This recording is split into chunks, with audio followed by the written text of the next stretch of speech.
Majina yangu kamili ni Apostle Esther Nacheri. Yule ambaye tunafanya naye harusi siku ya leo anaitwa Bishop Fabiano Maina.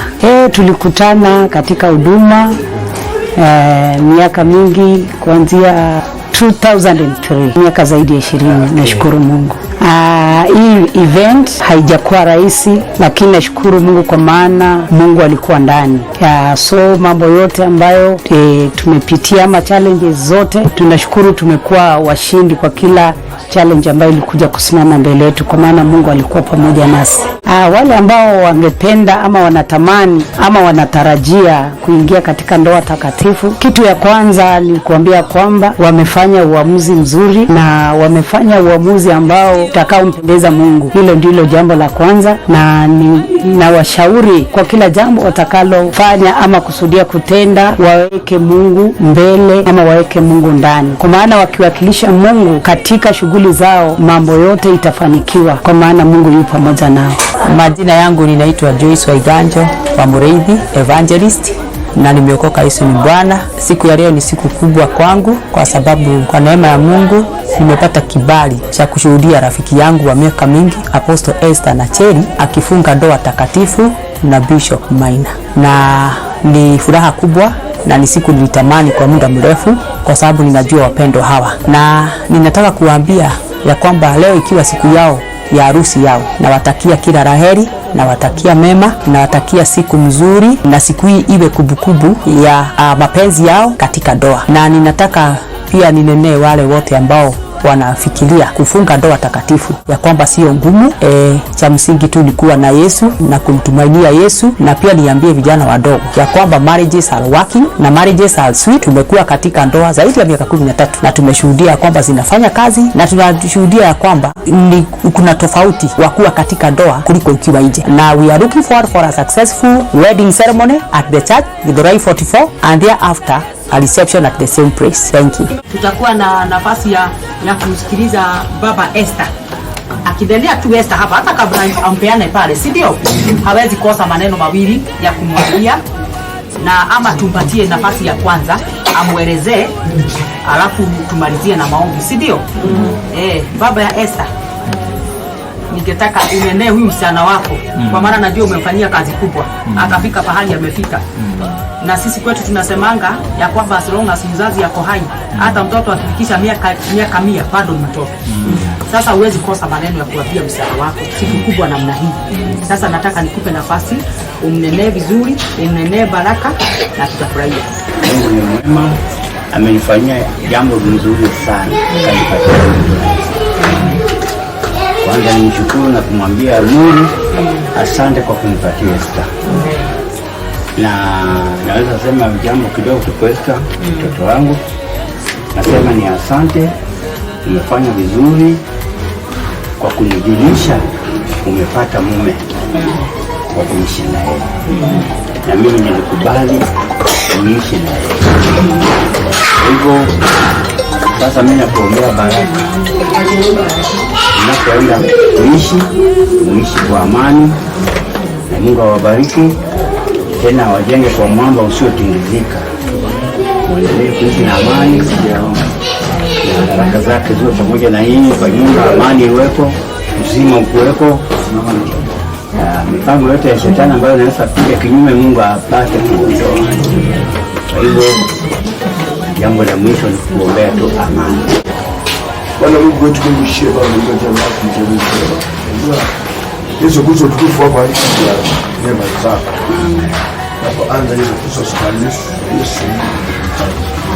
Yote yuko ni mapenzi yako atawale tangu mwanzo hadi mwisho. Yesu Kristo anabariki. Kaburini amezikwa siku 3. Yesu akamwambia Lazaro, njoo. Nilifia siloweza Bwana. Baba aliyetokwa na damu miaka 12 aligusa pindo la Yesu akapona. Hakuna siloweza yaliyo washinda viongozi wetu.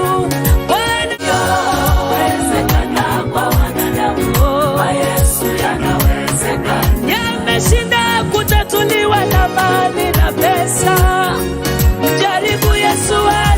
yote kwa wanadamu, kwa Yesu yanawezekana. Yaliyoshindikana kwa wanadamu, Bwana Yesu anaweza. Yasiyowezekana kwa wanadamu, kwa Yesu yanawezekana.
Spyro. Now only me one life. See us with day like this sunrise. Usingekuwa upande wangu Bwana, bado ungenimeza hai. In you I found myself. Peke yangu haiwezekani. Usingekuwa upande wangu Bwana, maadui wangenimeza hai. When the enemy came in like a flood, ukanipa ushindi. Samu sasa mimi mshindi.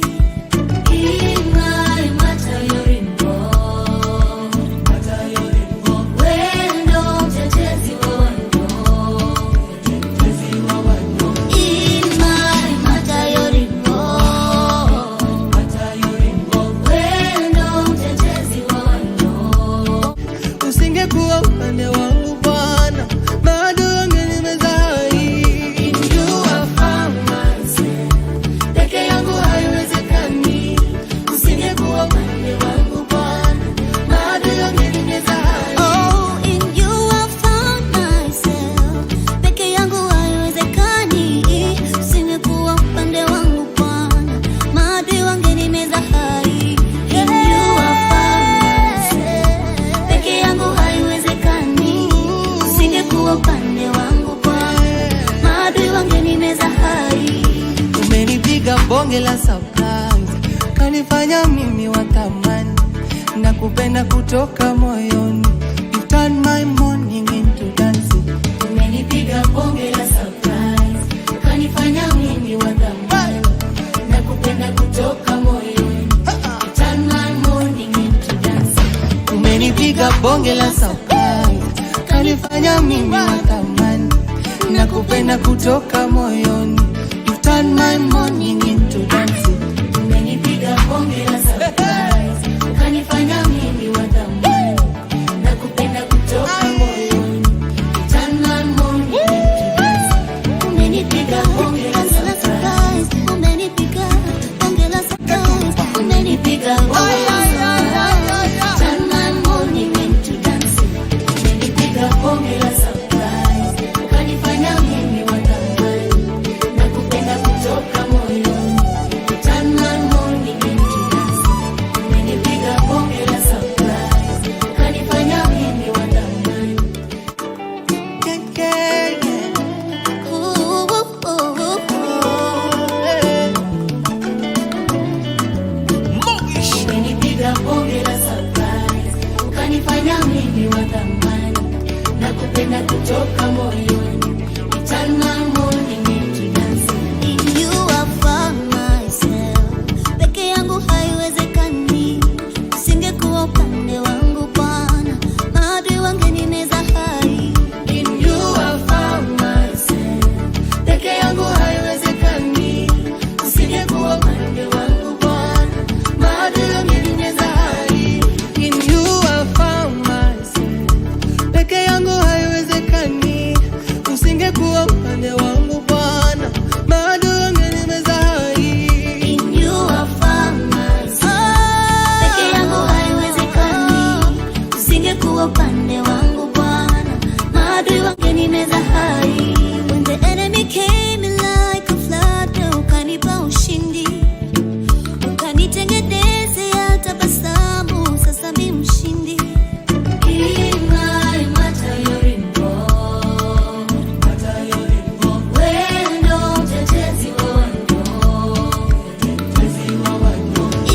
Ndio naimba eshe Baba, asante kwa yote umefanya.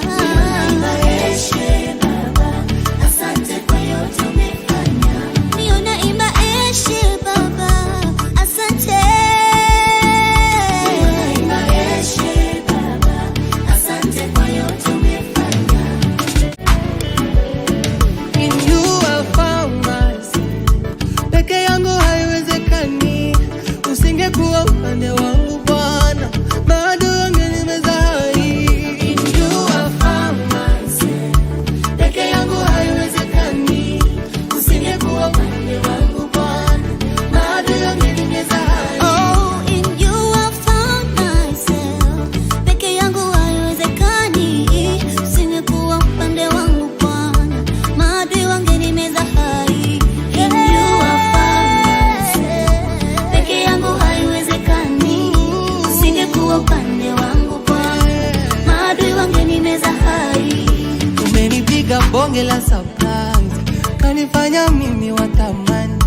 nakupenda kutoka moyoni. You turn my morning into dancing. Umenipiga bonge la surprise, ukanifanya mimi wa thamani, nakupenda kutoka moyoni. You turn my morning into dancing. Umenipiga bonge la surprise, kanifanya mimi wa thamani, nakupenda kutoka moyoni. You turn my morning into dancing. Umenipiga bonge la surprise, ukanifanya mimi wa thamani, nakupenda kutoka moyoni. You turn my morning into dancing. Umenipiga bonge la surprise, umenipiga bonge la surprise, umenipiga bonge la surprise. Turn my morning into dance.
yanawezekana. Yasiyowezekana kwa wanadamu, kwa Yesu yanawezekana. Oh, yaliyowashinda wasomi, Bwana Yesu anaweza yote. Yasiyowezekana kwa wanadamu, kwa Yesu yanawezekana. Yaliyowashinda ndugu zetu, Yesu anaweza yote. Yesu anaweza. Nasema yaliyowashinda wazazi wetu, Yesu anaweza yote.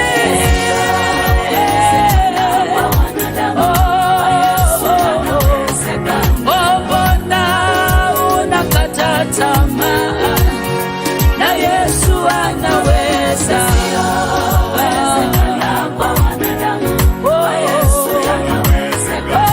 Mbona unahuzunika mama?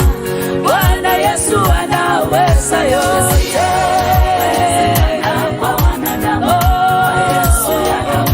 Nasema yaliyowashinda wanasayansi, Bwana Yesu anaweza yote.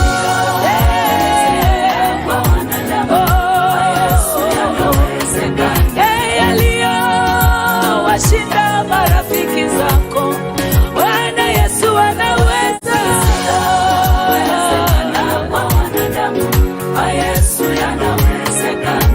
Yameshindikana hata kwa watumishi wa Mungu, njoo kwa Yesu anaweza.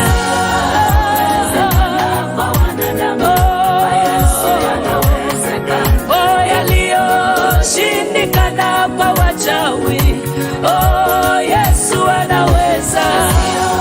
Anaweza. Ni lipi hilo Yesu asiloweza? Yote yanawezekana kwake Yesu.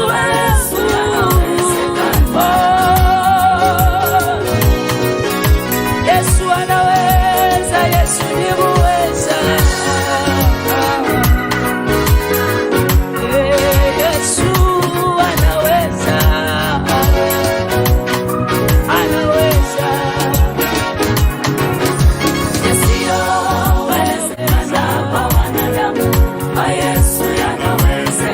Umejaribu kwa waotaji ndoto wameshindwa. Jaribu Yesu.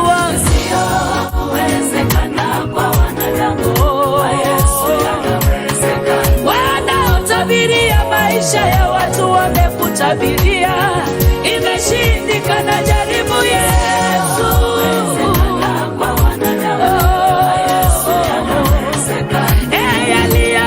Yaliyowashinda wenye akili sana, Bwana Yesu anaweza.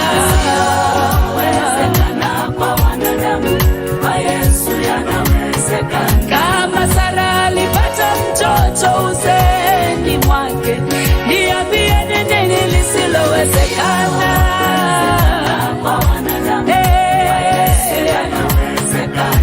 Lazaro kaburini amezikwa siku 3. Yesu akamwambia Lazaro, njoo. Nilipia siloweza Bwana. Mama aliyetokwa na damu miaka 12 aligusa pindo la Yesu akapona. Hakuna asiloweza. Yaliyowashinda viongozi wetu, Bwana Yesu anaweza.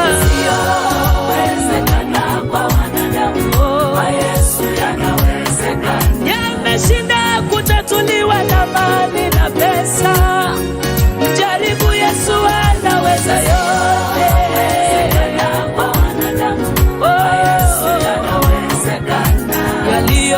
Yaliyoshindikana kwa wanadamu, Bwana Yesu anaweza.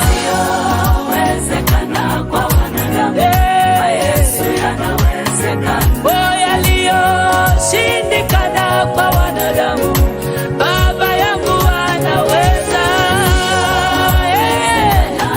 Haleluya.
Maina,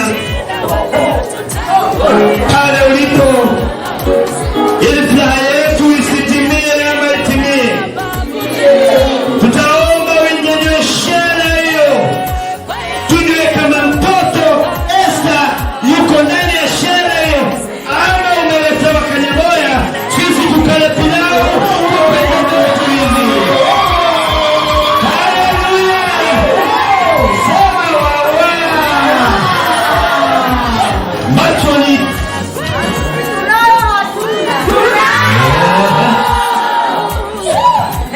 taratibu kabisa.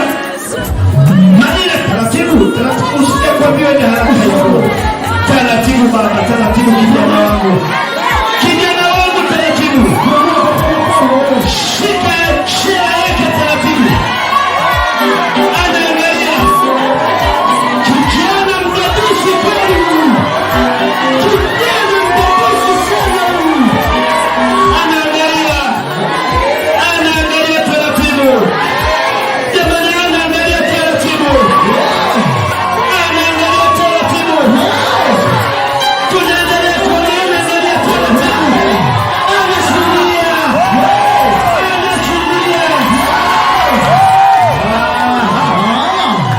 Sasa kuna binti ndani ya ile sherehe ile anacheka na neno meupe, anasumali neno meupe, anachukua sherehe taratibu, anaenda taratibu, taratibu, anaenda taratibu,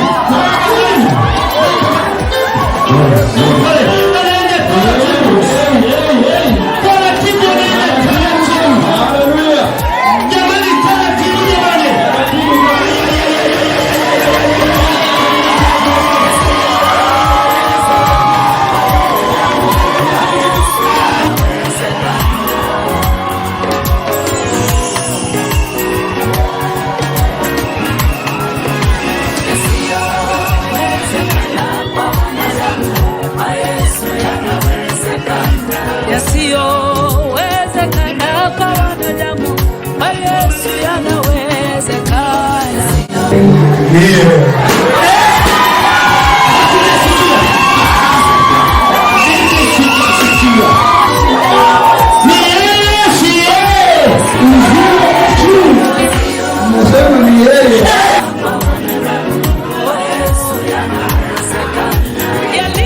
Yaliyowashinda ndugu zetu, Yesu anaweza yote. Yesu anaweza. Nasema yaliyowashinda wazazi wetu, Yesu anaweza yote.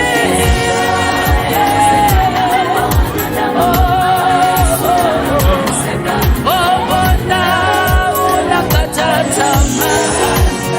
Na Yesu anaweza.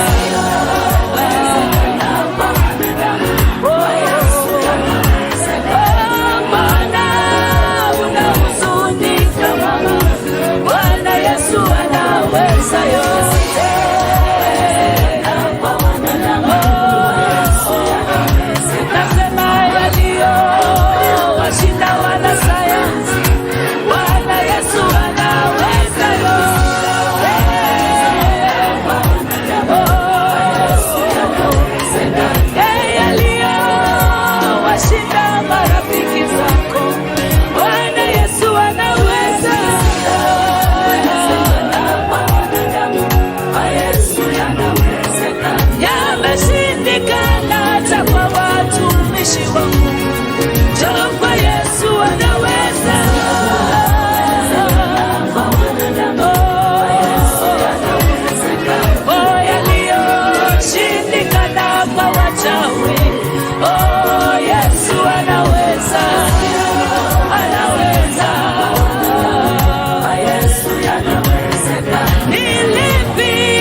a word of prayer.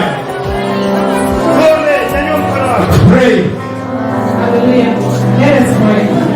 Dear Heavenly Father, King of glory, we come before the throne of grace, before the throne of mercy, and we just want to say thank you. We want to appreciate you, Lord, for what you have done for us, Lord. We thank you for this day that you have made for us to rejoice and be glad in it. We appreciate you, Lord, and we thank you. We thank you for Bishop Maina and Apostle Esther and everyone, all the families that are here. We thank you. We say, Holy Spirit, we acknowledge your presence.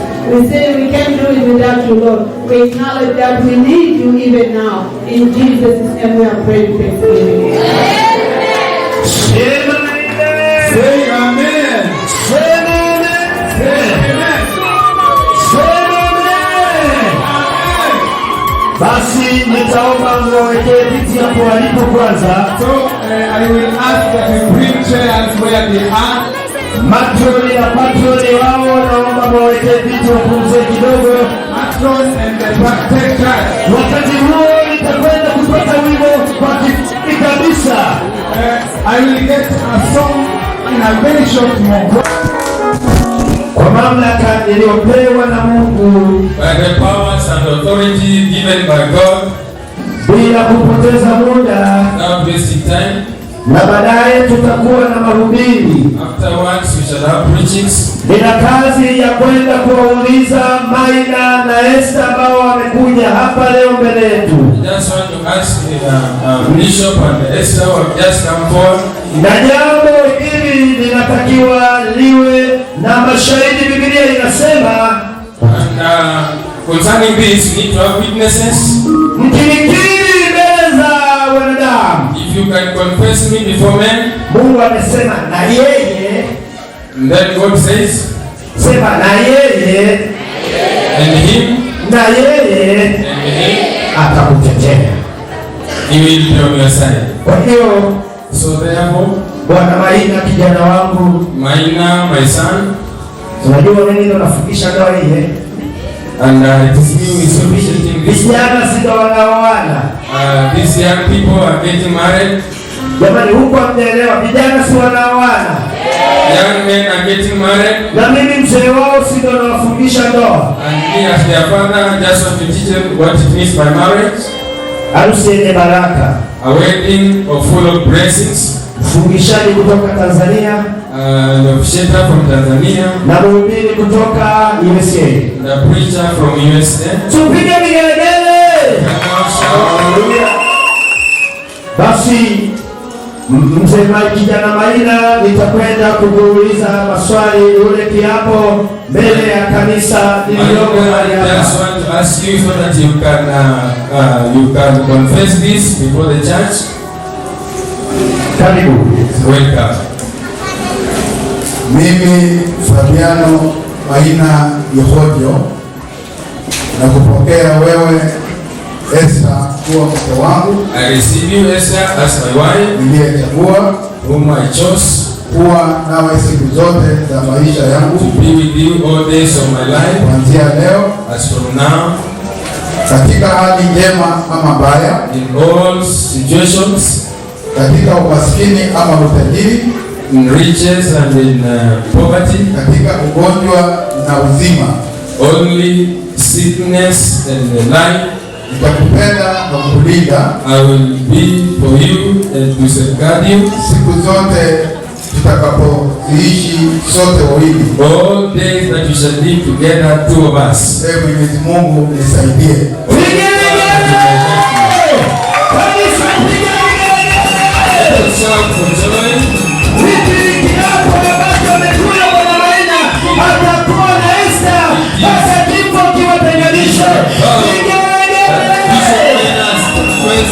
Only death will separate the two. Amina. Amen. Esther. Esther. Mimi Esther. I Esther. Na kupokea wewe. I receive you now. Kuwa mume wangu. To be my husband. Niliyekuchagua. Whom I chose. Kuwa naye siku zote za maisha yangu. To be with you all days of my life. Kuanzia leo. As from now. Katika hali njema. In good conditions. Ama mbaya. or bad situations, katika umaskini au utajiri, in poverty or in riches, katika ugonjwa na uzima, sicknesses and in life, nitakupenda na kukutii. I will love you and respect you. Siku zote tutakazoishi sote wawili. All the days that we shall live, two of us. Mungu nisaidie. Oh God, may help me. Amina.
Naomba uonyeshe umati huu zawadi ulionayo ambayo utaenda kumkabidhi Esther, ili kuona kwamba huyu sasa tayari umekula kiapo, lakini tunataka tuone una kitu gani. Wakati huo Esther, na wewe tunataka tuone zawadi ulionayo kwenda kumlisha Mr. Maina.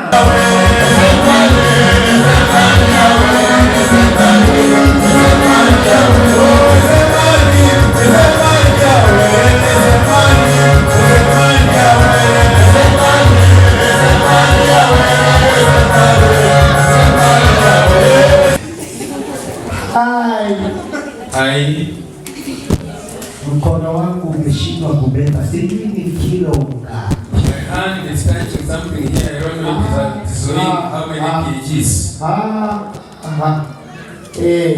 watu kweli, mtu akiingia kati atakuwa marehemu. Funika macho yako nikienda kuibariki zawadi hii. Baba, katika jina la Yesu Kristo wa Nazareti, Father, in the name of Jesus Christ, same zawadi hii wawili hawa wanaenda kupeana. thank you because of this gift that you are going to give. Neema na ulinzi wa mkono wako kawe juu ya zawadi hii. Let the grace and protection be upon this gift.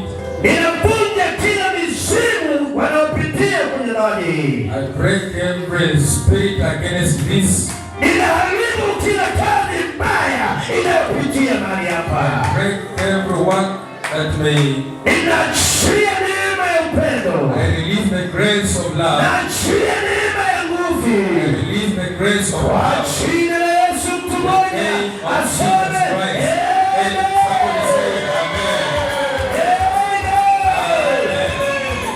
Mr. Maina, chukua zawadi ulionayo ukavalishe mke wako.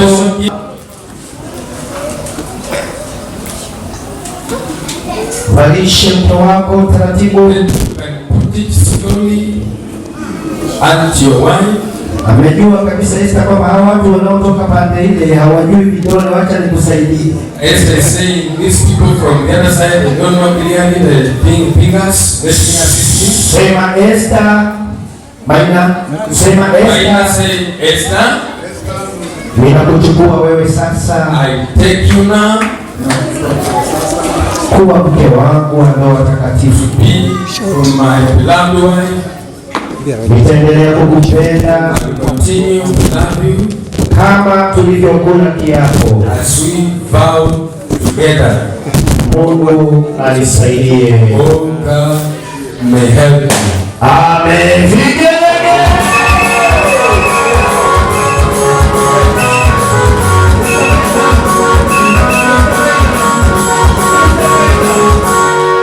Mr. Maina, nyanyua mkono wako wa kulia juu. Nyanyua mkono wako. Inua mkono wako. Geukie Esther. You can look at Esther. Geukie Esther. Look into the face of Esther. Unajua raha inaweza kufanya usisikie mambo. Now can make you not even to listen. Shusha mkono wako kwenye bega la Esther. Can you touch Esther on her shoulder? Mkono wako wa kushoto. Your left hand side. Unaweka kwenye bega. Put it on the shoulder. Afu tunaongeza na wewe ni wapamu sasa. Then you can. Wewe ni wapamu sasa.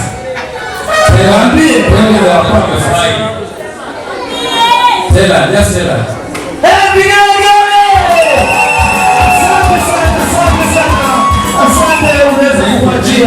Unaweza kumwachia. Hii ni furaha ya ajabu. Esther, dada Esther, our sister Esther, tunataka na sisi na Mungu na umati huu tudhibitishie una zawadi gani ya kumpa. We just want to witness if both of us, even God, that which type of gift you are for your husband.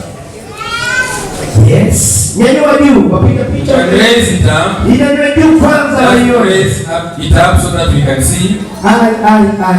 Mkono unatetemeka wa Esther kwa sababu ndivyo uzito. The hand is shaking because that gift is heavy.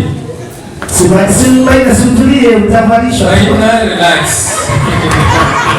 Hallelujah! Piga shangwe! Hapa ni kucheka na kufurahi tu. It is only loving and being joyful before the Lord. Esther, fanya kazi yako. Esther, now you can continue. Ndio mkono sawa kabisa.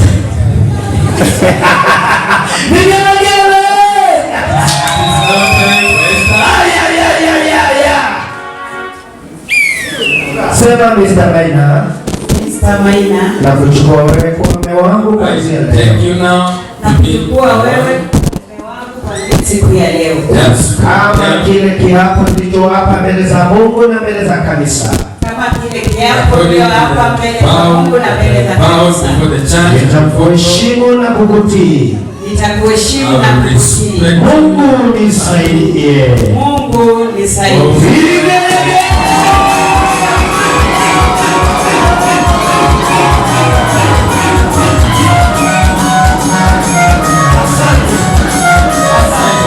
Just look into his eyes directly. Mbona umefurahi mama?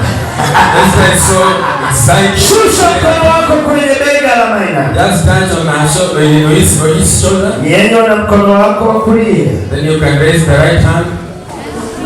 Uweke mbele ya Maina. Okay, you can touch.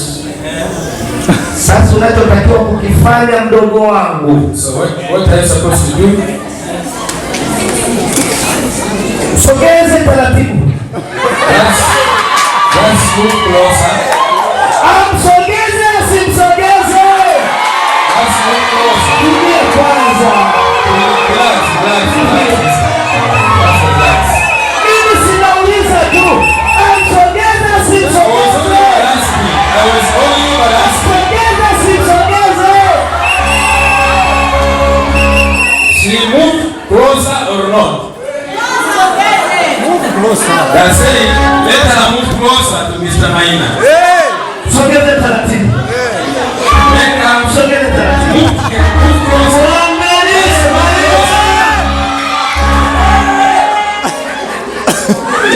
Chalaze busu moja la uso.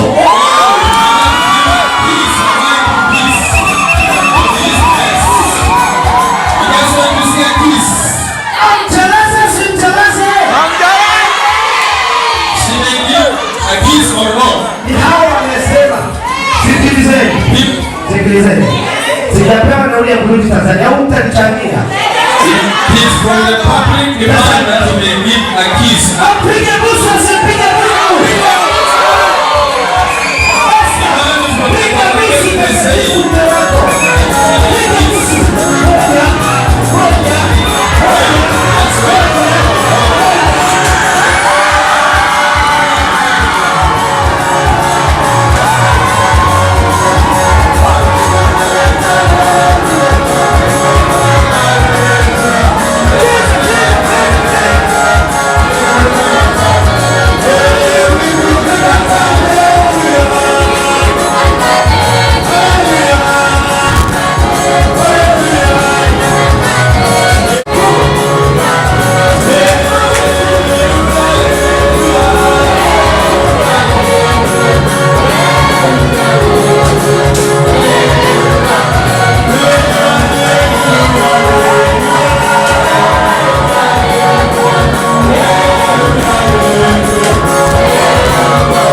big shout of joy.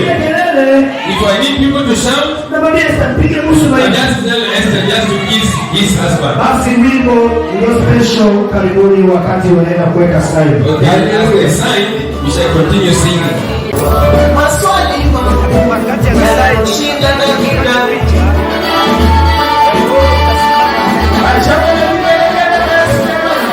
Yesu atakutendea mambo usiyoweza.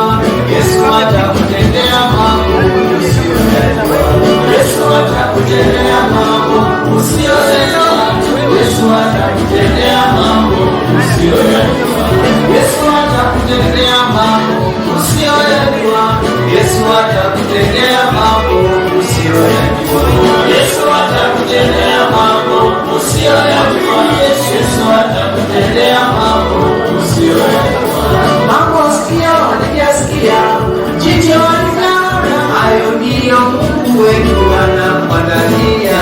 Yesu atakutendea mambo usiyojua. Yesu atakutendea mambo usiyojua. Yasiyowezekana kwa mwanadamu, amini Bwana Yesu, yeye atakutendea. Yesu atakutendea mambo usiyojua. Yesu atakutendea mambo usiyojua. Maswali magumu yanayoshinda daktari, amini Bwana Yesu, yeye atakutendea. Yesu atakutendea mambo usiyojua. Yesu atakutendea mambo usiyojua.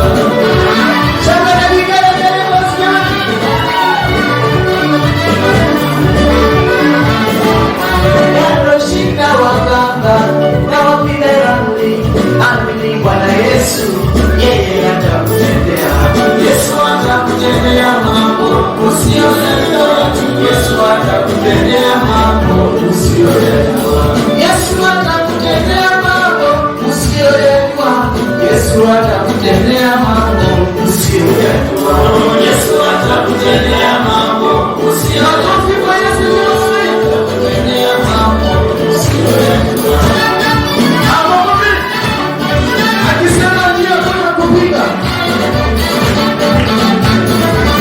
Akisema ndio, hakuna kimu wa Bwana ndani atakushusha. Akisema ndio, hakuna wa kupiga. Akikubariki Bwana ndani atakulaani. Akisema ndio, hakuna wa kupiga. Atakutendea atakutendea Baba, atakutendea atakutendea Baba, atatenda Baba, atatenda Baba, atakuinua Baba, atakuinua Baba, atakuinua Baba, atakuinua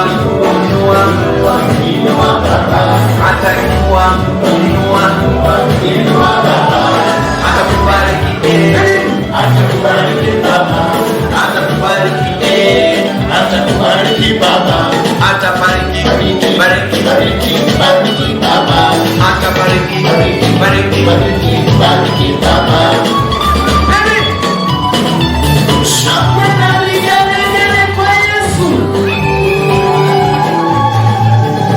Amen. Asante sana kwamba wameshahitimu na wanastahili kupewa certificate. They now qualify and they are now worthy to be given the marriage certificates. Tawakabidhi cheti hiki, naomba mkipokee wote wawili. To present this certificate and you receive them. Tuangalie kule kwenye. Then we can look at the cameraman where she is going to give that certificate. Aha. She's looking where she can put that certificate. Baba, ukipata hela iweke kwenye mfuko huo. If you get money, anajua Esther mahali pesa very well, can keep the special documents. Huyu dada huyu anaweka taratibu. Esther is keeping it taratibu. Very careful. Jamani, shangwe jamani. We can shout, enjoy.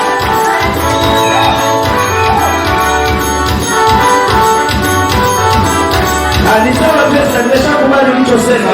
Kwa ukimaliza kuhifadhi hiyo unataka upige nusu, sawa? Nimekubali baba. And you know how to keep documents.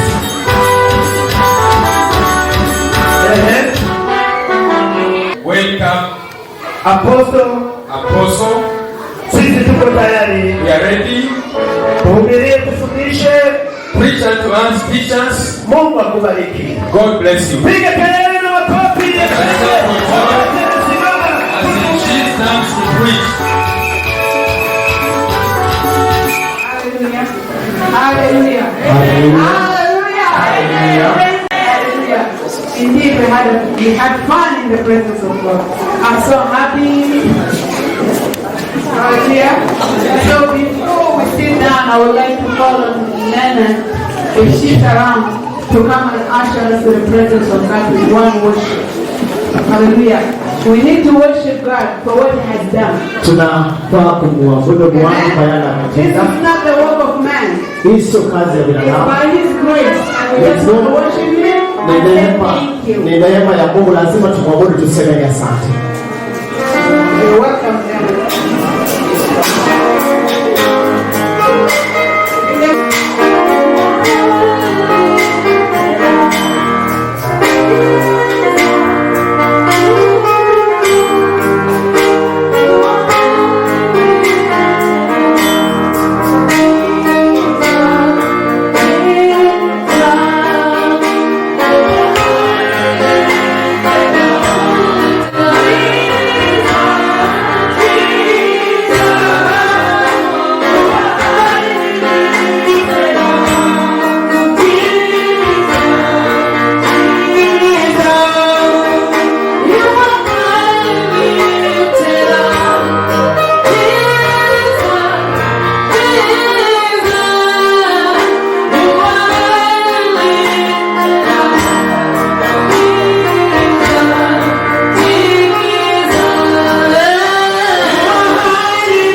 Have a seat. Unaweza Have a seat. fupi sana. As we all know, we start late. Na tunajua kwamba tulianza wakati umechelewa. And we want to go out there also and enjoy there. Na pia lazima tuende pale nje tukaweze kujiburudisha. But before we continue and go, we have to hear the word of the Lord. Lakini kabla ya yote lazima tusikize neno. The sermon is being done. Na hata yote Now yametendeka. we have a husband and wife. Sasa tuko na mume na mke. But we want to go back and read what the Lord is saying. Na sasa lazima tutulie tukasikize la Bwana. And it's going to be a short message from book of John 4. Itakuwa ujumbe mfupi kutoka kwa kitabu cha Yohana. I'm going to read from verse 14. Ataisoma 14 mstari 16. John 4:16. Yohana 16 mstari wa 14. Jesus said unto her, Mungu akamwambia, go call thy husband nenda ukaite mumewe and come here. na mkuje. And the woman answered Naye mke akajibu and said, I have no husband. akasema, sina mume. Jesus said unto her, Na Mungu akamwambia, thou Yesu, hast well said, umesema kitu I njema have no husband. na kwamba hauna mume, For thou hast had 5 husbands, kwa sababu umenena la kweli, and he whom thou now hast hata mwenye uko na yeye sasa hivi is not your husband. sio mumewe. In that, Kwa hivyo say thou truth. umesema ukweli. The word of the Lord. Neno la Bwana. Amen. Amen. Dear Heavenly Father, I thank you for the word. As we have read your word, Father, I pray that you open our hearts to listen. Let us hear by the Spirit of the Lord. We pray that we remove every distraction, any spirit that is not from you, that lingering in this place, we remove it by the power that is in the blood of Jesus. And I pray that every heart will be attentive to your word. We bless you, Lord, in Jesus' name we pray. Amen. Hallelujah. This word is from book of John 4. Maandiko haya yanatoka katika kitabu cha Yohana. I just want to take you quick from verse 1 until the verse 6. Na ndio maana nimesoma kuanzia hiyo 14 hadi 16. The story that when Jesus was finishing from Galilee, he's supposed to go to Galilee. Wakati Yesu alimaliza kazi yake kutoka But he had to go through Samaria. lazima angepitia mji wa Samaria. And the Bible says when he went to Samaria, Biblia inasema kwamba wakati alikuwa njiani he kuelekea found a well. akaenda mahali pale kwa That's kisima what Jacob left for his son Joseph. ambaye Yakobo alichimbia wanawe So he Yusufu. went to that well and he sat down. Alienda mahali pale kabla ya Because kisima na kiti, he was weary from the journey. kwa sababu alikuwa amechoka katika safari. Jesus went and sat there, Akaenda akaketi mahali pale, and here comes the woman herself. na kuna mke ambaye alitembea mahali pale. Hallelujah. Hallelujah. When Jesus, the Bible said he had to go through there. Biblia inasema kwamba lazima Yesu He angelipitia had to mahali. go through Samaria. Lazima angelipitia Samaria. That's what the Bible said. Hiyo ndio So Biblia when he inasema. went there, he sat down by the well. Na akaenda katika kwa sababu imenakiliwa. Hallelujah. Amen. And here comes the woman of Samaria. Alafu kuna mke wa Msamaria aliyekuja mahali pale. Hallelujah. Amen. The reason why Jesus went there, when you read the word of God and you get a revelation of it, Ukisoma maandiko hayo na kupata ufunuo, Jesus want to reach people in Samaria. Mungu alikuwa Yesu alikuwa anataka But he kuelekeza was kwenda looking for Samaria. a vessel that will go for him. Ili wale ambaye wanamhitaji wakapata The kutumia kama Bible chombo. say in book of Acts 1:8, Katika kitabu cha Matendo ya Mitume 1:8, when you receive power, that's what Jesus said to the disciples. Wakati unapata nguvu, Yesu alifunza wanafunzi You're wake. going to start from Jerusalem, Judea, Samaria. Yerusalemu, Samaria, Yudea, kokote alikokuwa So akifika. now Jesus has to reach Samaria. Lazima Yesu angefika But Samaria. he needed a vessel. Lakini alikuwa anahitaji chombo. So he went there and sat down waiting for divine appointment because he has an appointment with the Yeye Lord. akaketi pale kwa kisima ili akapate chombo maana atanena nao watu wa Samaria. The cry of God was for people in Samaria to receive him. Ndio kilio chake ni kwamba watu wa Samaria wakampokee. That's the same cry was in book of Isaiah 6. Hata kwa kitabu cha Isaya 6 Where the Lord said that who will go for me? maandiko yanasema kwamba ni nani And ataniendea? Isaiah said, I will go. Na Isaya akajibu, mimi nitaenda, But I have one problem. lakini nina shida moja, I have unclean lips. ni kwa sababu siwezi kutamka mambo sawa sawa. Jesus went to Samaria and met that Samaritan woman. Msamaria. That woman had one problem. Huyo mama alikuwa na shida moja. When Jesus addressed it, Wakati Yesu alikuwa akizungumza naye, go get your husband. akamwambia neno kalete mume. Because the truth is that woman don't have a husband. Ukweli ni kwamba mama hakuwa na mume. Hallelujah. Hallelujah. And then she said, I don't have one. Na akasema mimi sina. And Jesus said, you tell the truth. Na akasema akamjibu umesema kweli. You have 5. Au umekuwa na And 5. even the one you are with is not yours. Hata kwenye uko na yeye saisi wako. You tell the truth. Akasema ukweli. Jesus told Bishop Maina. Hii ndio historia ambayo Askofu Maina. And Bishop said, I don't have one. Ili asiweze kusema kwamba ana moja lakini sema kuna moja. He said, Apostle Esther. Kwa Mtume Esther. Go get your husband. Akamwambia enda ukachukue bwana. Apostle said, I don't have one. Naye akasema askofu ya kwamba sina. Jesus said, you have tell the truth. Akasema yeye umesema kweli. But Jesus, when he said, go get your husband, not just his mocking on her. Wakati Yesu alimwambia nenda ulete mumewe, sio kwamba alikuwa anamchekea. Jesus wanted to bless her. Alikuwa anataka kumbariki.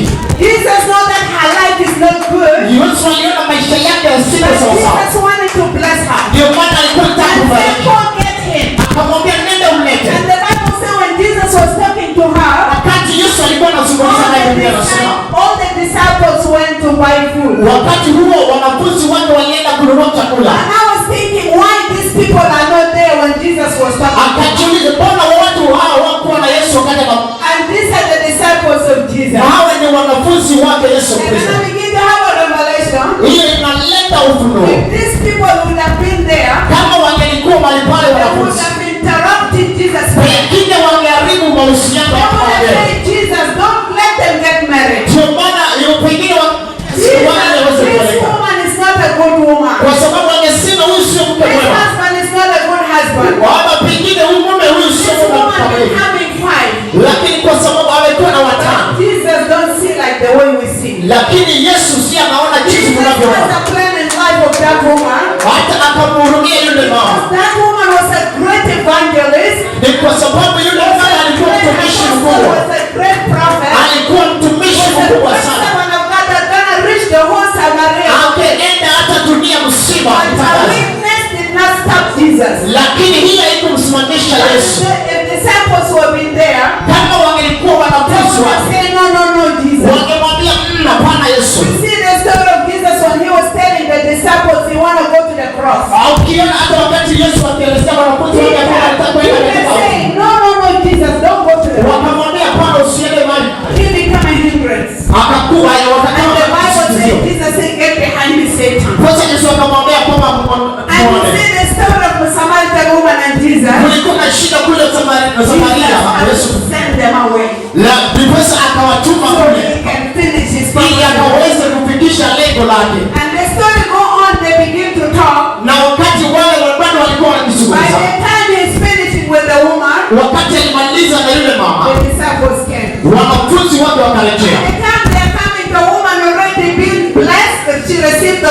Wakati walikuja wakapata yule mama shabarikiwa na ameshapona. Already alishapata sauti. Na akapata upako mpya safari. Hallelujah. Tunaishi katika kukuonyesha. Uwezi toka na uende ukaanza.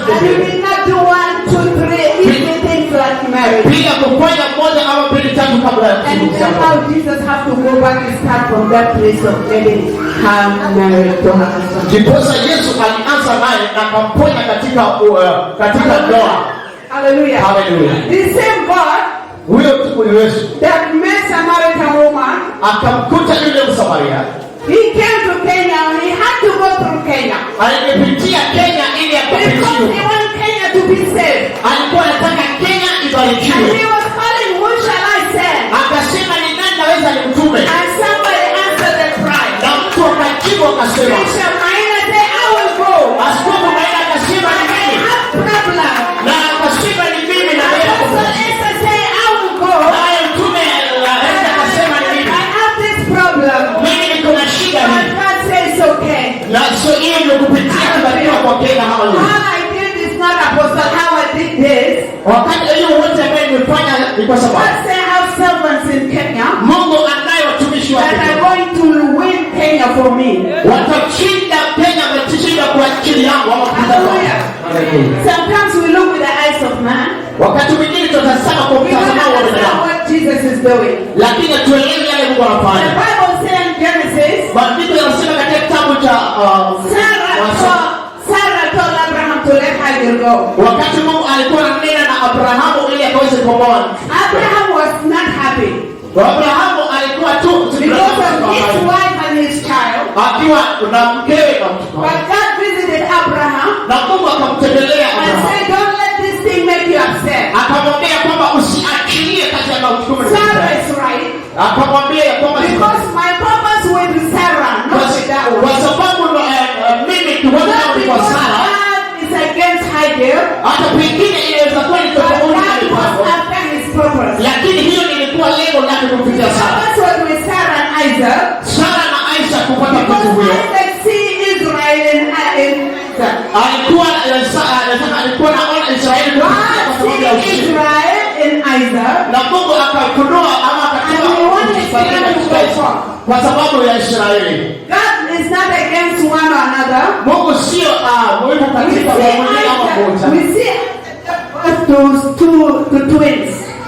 Isaac gave birth to twins. Isaac akapata watoto mapacha. In the book of Malachi, God said, I hate Esau and I love Jacob. Na Biblia inasema katika kitabu cha Malaki ya kwamba alibariki na kuponya wasificha. He is a bad God. Sio kwa sababu ni Mungu wa utega. God purpose with Jacob. Lakini alikuwa na chombo na Yakobo. Bless the brother. Ili akabariki ndugu. And God has a plan with Israel. Lakini kwa sababu ya neno ya kwa Israeli. The same God saw someone in Kenya. Naye Mungu akamwona mtumishi wake Kenya. Israel and Zion. Akapenda Israeli kuliko Zion. And God said that one. Na akasema anaanzia pale kwa. That gave birth to Israel and Zion. Na akapenda kuzaa Israeli na Zion. Akasema hapo ndio utukufu wake uko. And she's gonna bring Kenya back to me. Na akasema lete Kenya kwake. Hallelujah. Hallelujah.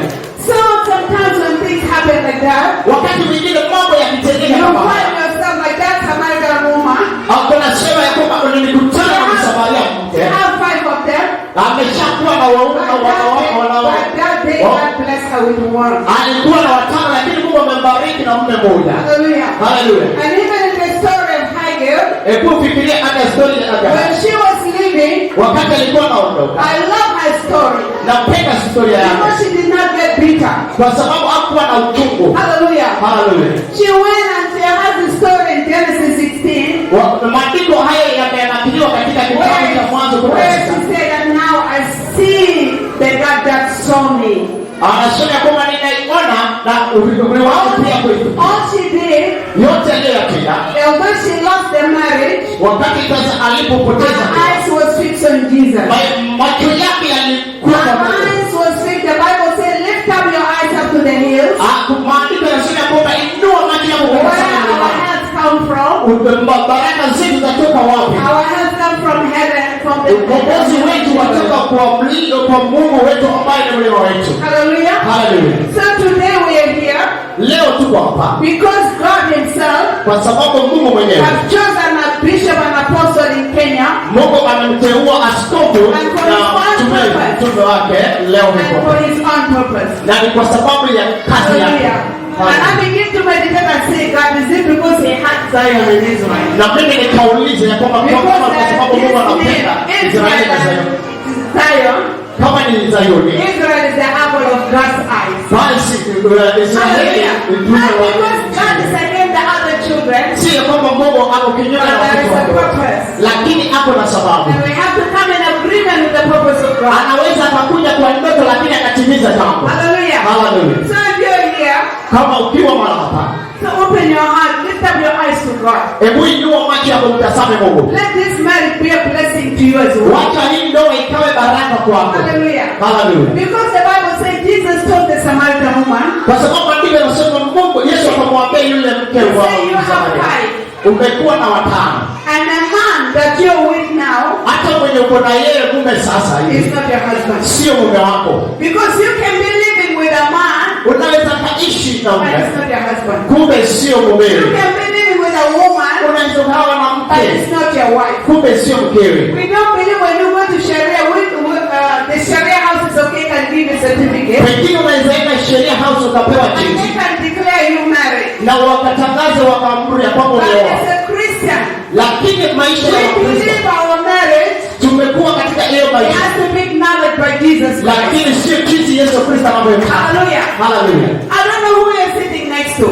Na speaker amekaa. Are you sitting to a woman or wife? Umekaa karibu na Are you mke sitting ama to a mume. man or a husband? Umekaa kwa ndoa ya mke na mume. Because it's very important Kitu kilicho muhimu as a children of God. kama watoto wa Mungu. If you're living with a woman, Kama unaishi na say no, we are going to church. lazima tuende It's kanisani. important to come like today.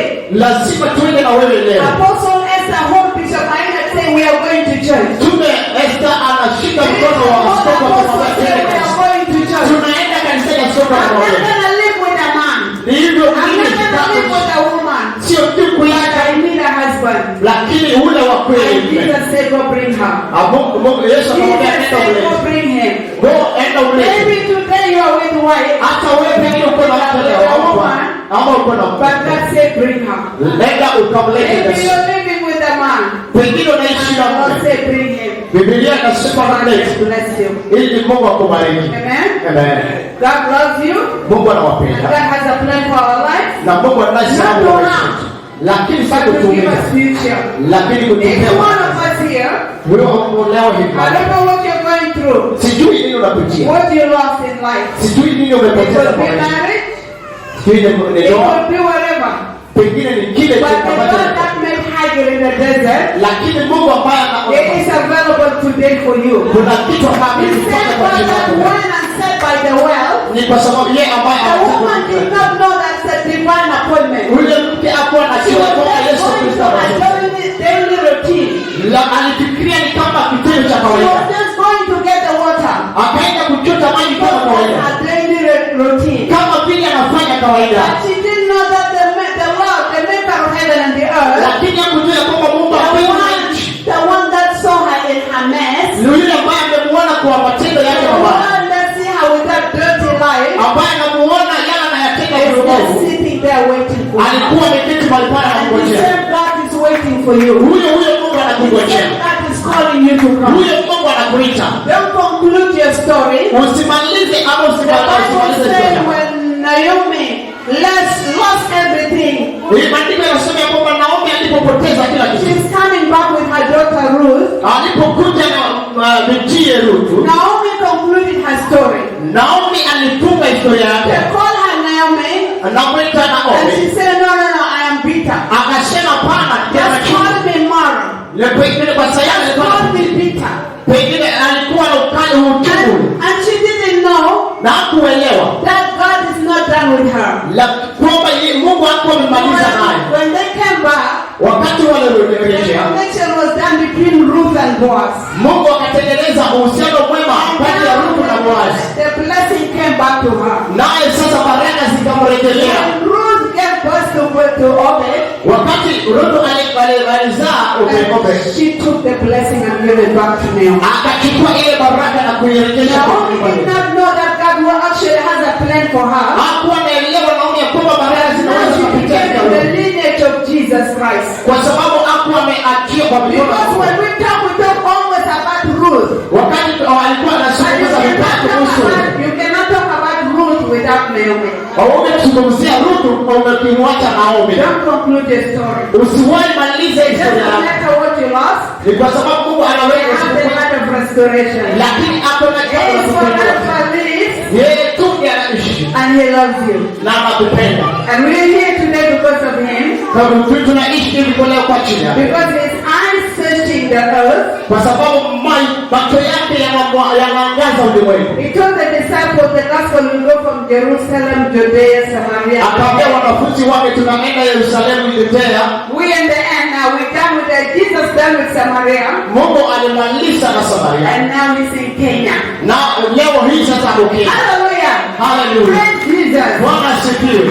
It is about the purpose of God. It's not about Bishop Wayne and Apostle Esther. Kuna jambo Mungu ambalo kuna juu yako, lakini si kwa sababu ya askofu na That is mtume. what he here need to be done. Kuna kitu ambacho kinahitajika When you read from the same John 4 from verse 39, 40, 41. Yohana 4 hivyo ikienda mpaka 40. That the whole Samaria came out. Hiyo inazungumzia Wasamaria wote walijitokeza. Because of what that lady said. Kwa sababu ya mtu mmoja huyo mdada. That woman was a great messenger. Huyo ndiye alikuwa sasa muhimu zaidi kwa kupeleka ujumbe. Hallelujah. Hallelujah. And when the disciples came, they began to ask themselves, why Jesus don't want to eat? Is this somebody brought him food? Wakaanza kujiuliza wale wanafunzi waliporejea, kwani ameketi hapa, pengine kuna mtu mwenye chakula. And Jesus told them that my food is to do the work of my Father. Na Yesu akawaambia kwamba chakula chako ni kufanya kazi timilifu ya Mungu. And he told them, look and see the field. Akawaambia, hebu tazama, it's right for the harvest. Ni kwa sababu imekuwa tayari kwa kungojea mavuno. Hallelujah. Hallelujah. So the field is right in Kenya. Sasa hivi matunda yako tayari. The Bible says, pray that the Lord of harvest may send laborers to the harvest. Kwa hivyo maandiko yanasema kwamba tuombe zaidi ili ule Mungu wa mavuno akaweze kuingia tena na nguvu. People were praying. Wakati watu wanapoenda kwa so the Lord can send laborers to Kenya. Mungu anaweza watumia wale watakuwa watu wa. Today I know it's not just a marriage. Lakini leo si ujumbe wa. But that's a grace to minister in Kenya. Tunamwenda kumwita mfalme wa falme. Baba, katika jina la Yesu Kristo wa Nazareti, hebu tizama sana wakati huu tunapoenda kuachilia neema juu ya watumishi wako mahali hapa. Mungu wamejiachilia kwako Bwana, nenda uonekane Mungu juu yao, washike kwa neema yako, washike kwa mkono wako, washike kwa wingi wa baraka zako. Baba, watangulie, wape huduma iliyo njema inayotoka kwako Bwana. Ulisema watakuwa mmoja, nasi tunawaachilia kama andiko lako lilivyosema, mtakatifu Mungu. Baba, nenda kwa hudumia watoto wako hawa, nenda kajidhihirishe juu yao, nenda kawafunike Bwana, nenda kaachilie neema. Pokea neema sahihi, pokea neema sahihi, pokea neema sahihi, pokea neema sahihi kwa jina la Yesu Kristo wa Nazareti. Baba, tunahitaji waongoza watumwa wako, wafunike kwa mbawa zako, wala yule mwovu akashinde kwa jina la Yesu wa Nazareti. Mwovu akashinde kwa jina la Yesu wa Nazareti, kwa jina la Yesu wa Nazareti. Mungu, kawainue watu wako na uwabariki katika utukufu wako, katika jina la Yesu Kristo. Kanisa lote tuseme amen.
Esther, familia ya shemeji Esther, familia ya Fabian, pastors wote, washiriki, Bwana asifiwe.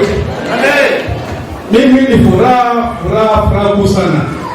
Ndugu, mfanye jambo kabla muhimu kwa ajili ya ndoa. Basi kwa kusoma mbele ya Mwenyezi Mungu. Hapa ni mgonjwa. Alifika ndio kakapata ile maji. So akasema nije nimwangalishe. Nilikosa.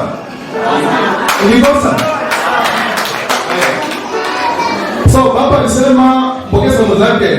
Amjambo. Pia mama ni dhaifu, akasema mpokea salamu zake. Amjambo. So ndugu Fabian, tumekia Mwenyezi Mungu. No, all this far to God. Now to my law, Esther also serve God. Huo wakati wote kule wakati huu ni Mungu. So sina mengi, nilipewa dakika moja kwa majina naitwa Mr. Bella Shesi, baba ya Fabian. Kwa mwakilishi, kama ndugu yake mdogo, Mungu mbariki.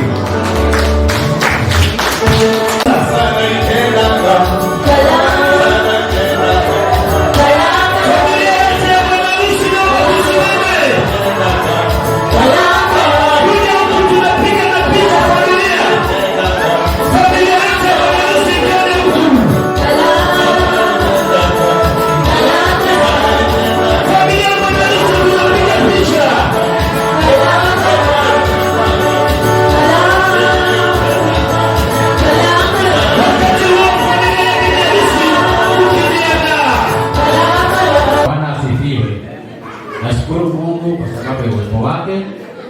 Kwa jina wananiita Rogers Mtindo Duta, na nimewakilisha wazazi wangu ambao wako hapa. Mimi ni ndugu yake Esther kubwa. Sasa ninaomba wazazi wangu msimame mpunge tu mikono kwa sababu ya wakati.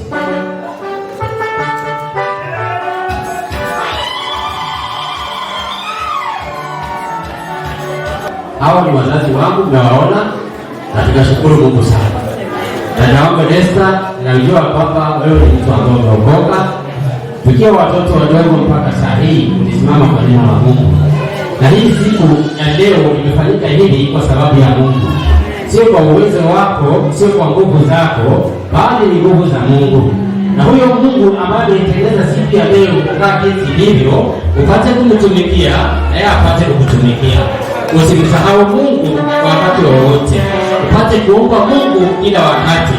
Naye Mungu atakuongoza na atapata kukutumikia.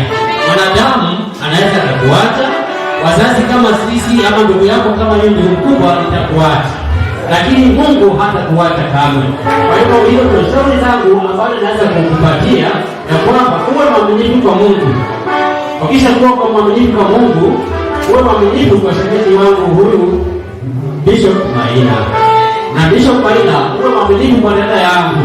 Kwa sababu dada yangu ni mwaminifu. Na wewe aminike kwake.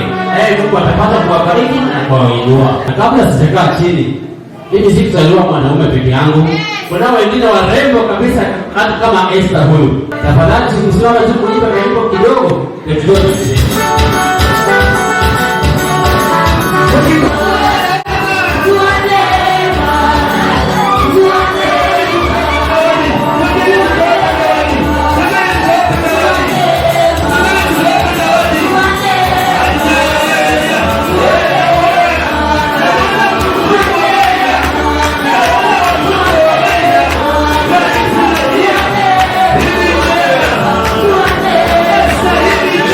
Wow.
you are one, and that everything that shall be doing, you shall become one, and then the children shall follow you.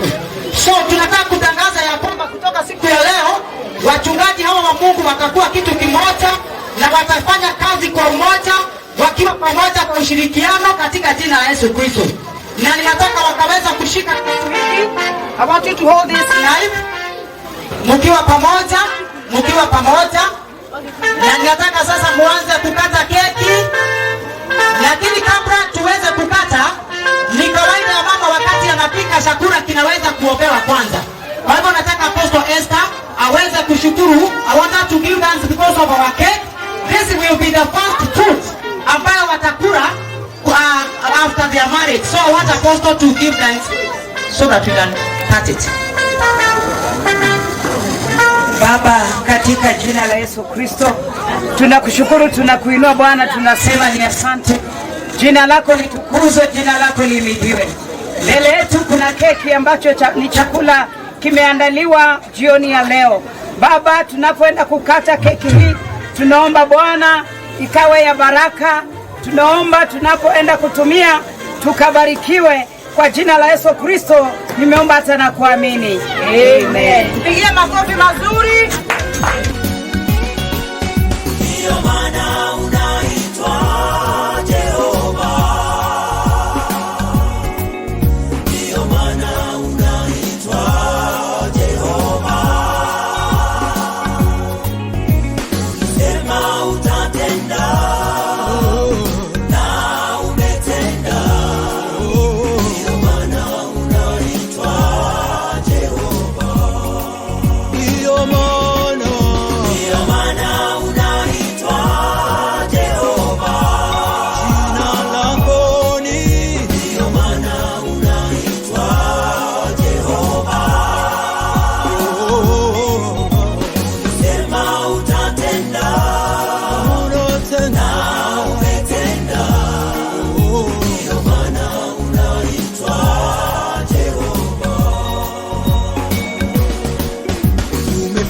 Maajabu hatuwezi kueleza, umetenda ya kushangaza ulimwengu, umetenda miujiza kati yetu, ndio maana unaitwa Jehova.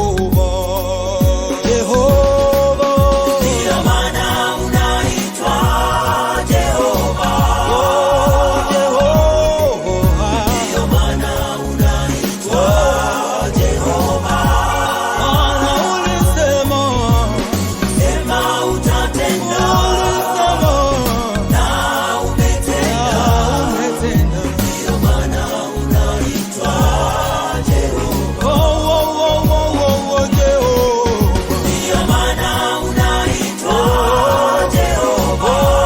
Oh, Jehova, ndio maana unaitwa Jehova. Hallelujah, ulisema, sema utatenda, na umetenda, umetenda Baba, maana unaitwa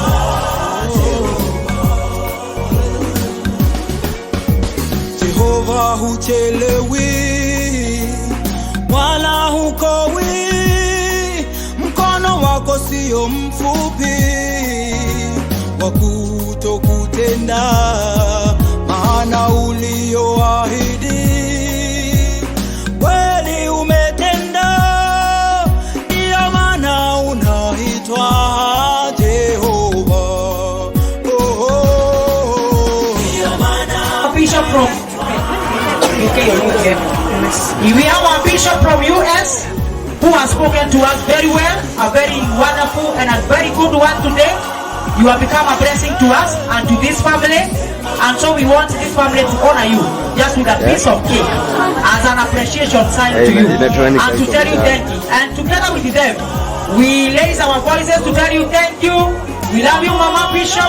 Thank you for coming, and we are looking forward for you, Apostle Esther, to bring this woman of God to us for a revival, because we have seen, we have heard what the Lord is doing in her life, and we would like her to come and share to us more and more. And so when you will be invited, please come. We love you. Amen. Appreciate our mommy, our bishop, with a piece of cake as a sign of saying thank you. Yes, two. Yes, exactly. Like that. Wapi makofi ya Amerika, wapi makofi? Tupige makofi ndio ongezee nini? Wapi shangwe? Amen. God bless you. Wapi kasoda usinyongwe? Ninaona mambo yanaenda mbambamu huko nje, huko kwenye huo ukumbi hapo. Ndio hiyo inajileta, imejiweka. Iko mbambamu. Iko mbambamu, mambo iko salama kabisa. Huku tunarusha moja kwa moja Afrika Mashariki na Kati, wakifuatilia swala hili ni. And you know that you also going to carry another one piece so that when you go, you can go and there is another one. Okay. From Germany. Jury, please come here. We want also you to taste a piece of cake here as an appreciation to you. Thank you for coming. Thank you for gracing the wedding of men and women of God. We appreciate you so much and God bless you. And we love you. Also come back. Yes. Amen. God bless you. Naona viwanja hapo, kuna watu kutoka Germany Ndio hapa, dunia yote iko hapa kwa kiwanja, tunatukuza Bwana. We have all the graces.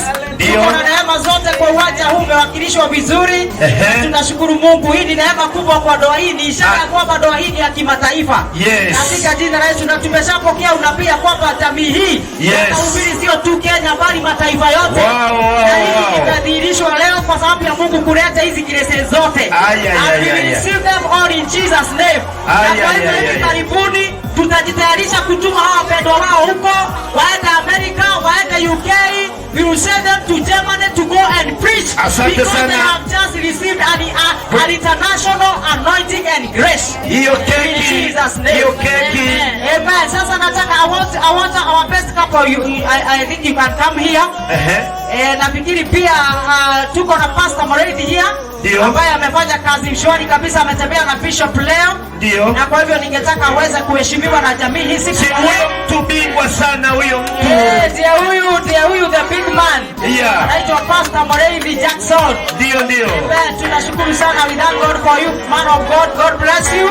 Mwambie tu akikula hiyo keki asisahau yuko studio mtu kutoka Tanzania akirusha mambo haya moja kwa moja. Anapeperusha moja kwa moja kutoka mji mkuu. Ndio. Haleluya, tunatukuza Bwana. Amen. Receive the grace. Basi tunakuachia nafasi uendelee, lakini jaribu kusukuma watu wa chakula wafanye haraka. Lakini kwa taarifa nilizozipata, kama chakula kitachelewa na giza itaingia, tutaingia ndani hapa studio na chakula tutakula hapa. Barabara kabisa, tunakupokea vizuri na tunashukuru Mungu. Na hapa studio tuna waimbaji, nyinyi mkiwa tayari mtatuachilia ili hapa studio turushe nyimbo moja kwa moja ziwafikie huko. Barabara kabisa. Sasa tunataka keki iweze kupelekwa moja kwa moja mpaka kwa wananchi. Yeyote mtu pahali amekaa siondoke. Mama kwa wazee, vijana kwa watoto wadogo. Mahali huko keki na kukuta pale. Kwa hivyo usiondoke, usibanduke. Naomba wasimamizi wa harusi waje hapa watusaidie kusupply keki hii kwa watu wote. Na wasipitwe hadi watoto wadogo waume keki hii. Washuhudie utamu wa ndoa ya Bishop Maina na Apostle Esther Kasheni. Yasiyowezekana kwa wanadamu, kwa Yesu yanawezekana.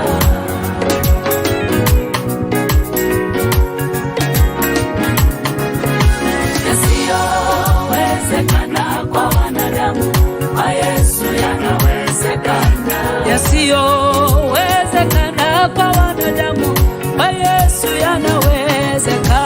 Yasiyowezekana kwa wanadamu, kwa Yesu yanawezekana. Oh, yaliyowashinda wasomi, Bwana Yesu anaweza yote. Yasiyowezekana kwa wanadamu, kwa Yesu yanawezekana. Yaliyowashinda ndugu zetu,